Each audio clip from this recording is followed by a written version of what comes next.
Ayan, so magandang panahon sa ating lahat. Ay charot, magandang kami. Ayan, so we're heading po sa sa Petawa na. Mga gustong punta lang kayo. Charot. Ha? O mag-book na kayo doon sa barangay. Tama ba? Barangay sila mag... Ayan, so ang ganda. Ang ganda. Ayun.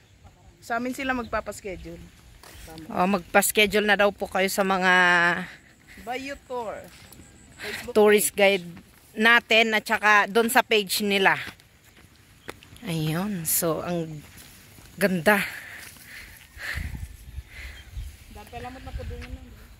Sorry, Brina. This And is called Kutim.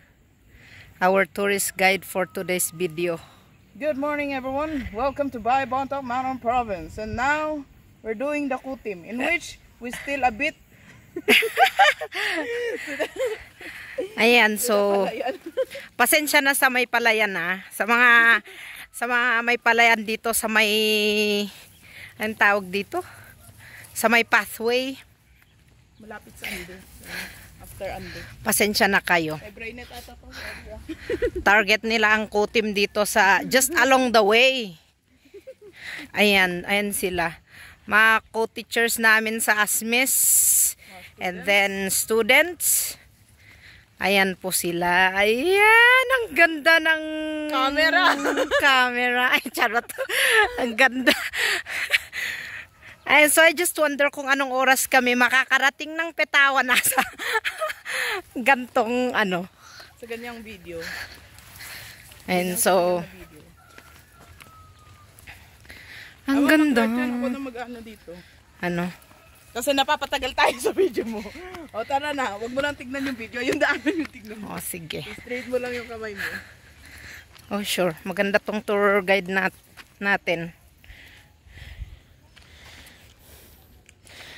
Pag-isipan ko muna kung kukunin ko ba to. Magkukutim ba ako? Charot lang.